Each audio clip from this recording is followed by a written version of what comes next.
Një tjetër televotim i fortë ka bërë përballë dy personazhe si Matteo dhe Stenaldo, e njëri prej tyre duhet të lërë shtëpinë nesër mbrëma në prajmin e së martës. Por kush do dalë nga shtëpia, kush e meriton të qëndrojë dhe si do të heci ky televotim i cili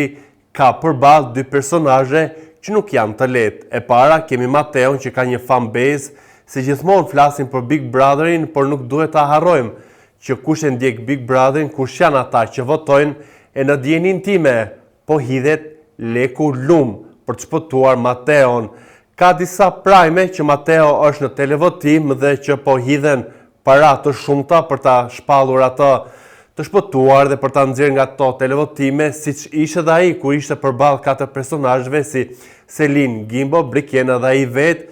dhe ku në këtë televotim Matteo doli i parë. Pra kur ai ka mundur një personazh si Selin, e cila shikohet në sytë e publikut si pretendente për të shpallë fituese, i bie që me vota, në atë që ne shikojmë, në atë që ne komentojmë shanset më të shumta dhe përqindjen më të lartë, sigurisht e ka Matteo se ka dinamikat më të shumta në lojë, jo sepse Stenaldo për shkak të aftësisë së tij të kufizuar që nuk shikon, por Stenaldo ka diçka që banorët e tjerë nuk e kanë, ka guximin, është frymëzues për atë që ai jeton, për këtë që ai po bën. Prandaj them që është një televotim shumë i fortë. Por nëse do të shkojmë fare thjesht në atë që audienca mbështet dhe voton masivisht, në çdo sondazh kudo, edhe në prajme, padyshim që më aktiv, më protagonist dhe më afër audiencës është Matteo, me atë djalin që ka zgjedhur të bëjë në Big Brother, siç e kam përmendur edhe në raste të tjera, që nuk ka një strategji loje. Strategjia e tij e lojës është të jetë vetvetja dhe që nuk bën këto intriga që hera herës edhe publiku nuk i pëlqen, por që janë edhe të nevojshme për të nxitur situata në një shtëpi ku në 24/7 duhet një lloj aktivizimi dhe jo një lloj fjete. Sa i përket këtij nominimi, ky është mendimi im që shkoj tek ajo që besoj dhe tek ajo që unë shikoj të prekshme, të matshme, që Matteo do të shpëtojë, edhe nëse Stenaldo nuk e ka biletën e fatit kthyese. Është një situatë e ndërlikuar pasi edhe atë personazhe, figura publike, por edhe banorë që kanë dalë nga shtëpia e kanë shprehur emrin e tij si një pretendent potencial dhe një emër të fortë për ta fituar këtë edicion, që më pas do të kishte një lloj dinamike tjetër, do tip të mesazhe pafund dhe të kthente në një lloj trampoline e mesazheve sociale, edhe të një lloj modeli që shoqëria jonë nuk e ka parë dhe padyshim do të ishte një risi dhe një ndim për të gjithë komunitetin ku bën pjesë edhe Stenaldo, do të ishte frymëzues, le të themi, do të qarkullonte diçka e bukur dhe pozitive, por për sa kohë ne do të qëndrojmë në atë që e kemi të matshme, padyshim që Matteo do të shpëtojë, dhe kjo mbetet për të parë se kë do të zgjedh në këtë dyshe publiku realisht me vota. Sa kaq shtëpia u shkatruar sot në mëngjes nga dy ninxhat që fatkeqësisht këtë mision që vëllai i madh ja dha Rogertit dhe Mirin, banorët e tjerë nuk e gjetën, pasi tyre është tiposur në kokë që një nga ninxhat është Rogerti dhe ninxha tjetër është Matteo. Kjo për shkak të lëvizjeve që edhe Matteo ka bërë në mesnatë, që ka dalë, ka lëvizur në për shtëpi, dhe hija atyre dyshimit është që duhet dikush muskulor që të bëjë gjithë të rrëmunjën, por që rrëmunjën e ka bërë edhe ai që ka cilësuar veten si bomba. Pra Rogerti, me këto humbje të sfidës, banorët do të kenë një lloj dënimi që kjo do të mësohet nesër në prime, por Miri, i cili ishte pjesë e kësaj sfide, një ninja që nuk bëri shumë veprime si ninja, se më shkatroi se ishte Rogerti, e ka dhe ti parë edhe në lojë këtë që do vetëm të shkatroj se sa të ndërtoj. Duhet të shqetësohet për faktin që asnjë banor nuk e tha emrin e tij, edhe pse ai ka një lloj deliri të mallështisë, jo vetëm ai, por edhe Stenaldo e ka, se nuk desha që t'japja mendimin tim në ujëra në atë që Stenaldo shfaq në shtëpi, por ja ka thënë edhe të tjerët, ja ka thënë dhe Luizi Stenaldos, duke qenë që doli kjo tipar tani, që ka një lloj mendimallësie, ka një lloj arrogance, ka një lloj propotente që sigurisht çdo njeri në atë format do t'i dalin të mirat në pa dhe të këqijat në pa. Por sidoqoftë banorët janë tiposur. Joela, që me sa dëgjova e pas ka mësuar që rolin e ninjës e ka Rogerti dhe Miri hithe dyshime tek Mateo duke thënë që nuk i dha puthjen Brikena dhe ky është revoltuar ka për të gjithë të kaos. Edhe vetë Mateo nuk është se bëri ndonjë shfaqsim duke thënë që nuk ja mundë të drejtonte audiencën e madhe që ishin kundër tij. Kjo tregon dhe më pas se sa i aftë je ti për të manipuluar situata, siç e bëri Rogerti që menjëherë donte të votonin banorët për emra se kush dyshonin ata që është ninja, duke mos lënë hapësira dhe që ta kamuflonte dhe pse 8 persona than emrin e tij, pra një ninja ata e kanë gjetur, por nuk kanë gjetur që ninja e dytë është edhe Miri. Sa kaq një tjetër situatë që ka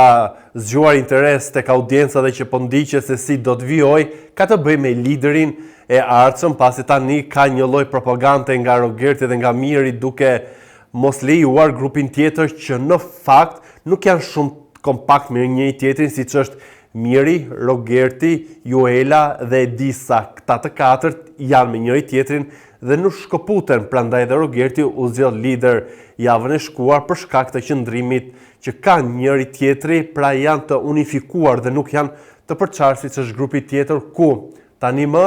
Mateo ka shfaqur interesin, ose më saktë është Brikena ajo që po lobon që Mateo të shpallet lider, se po i shikojnë që sa po vim drejt finales edhe avantazhet janë të forta, por e çuditshme se si pas Miri që kishte një avantazh të tillë që çoi 4 banor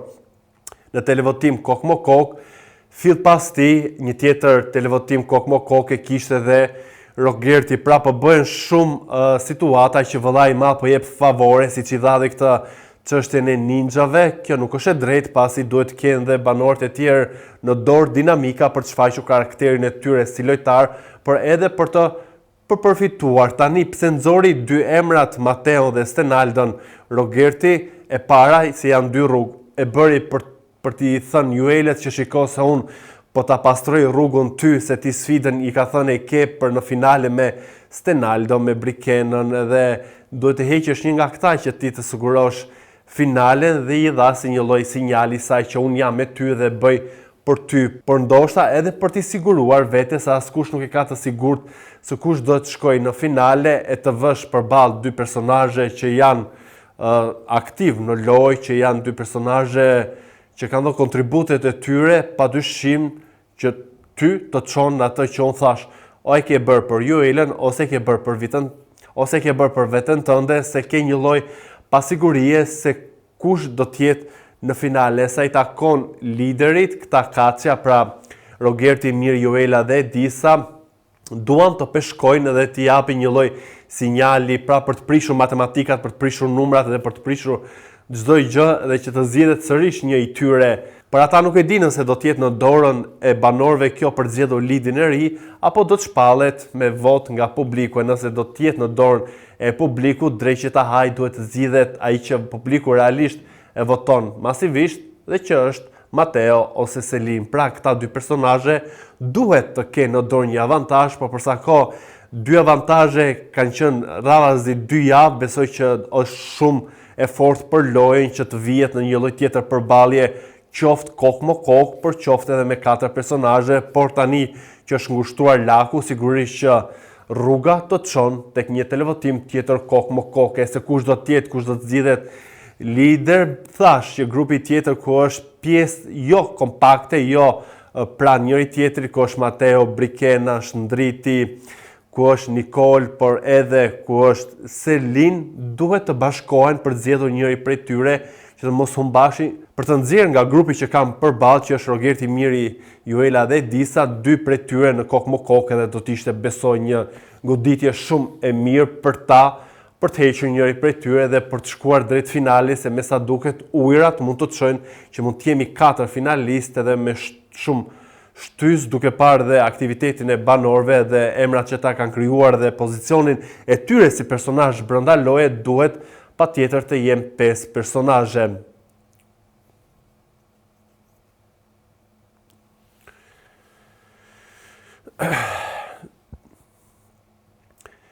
Çifti Briteo vjem ato të tyre të fanca të reagojnë në rrjetet sociale që shikojnë sipas këndvështrimit të tyre një lloj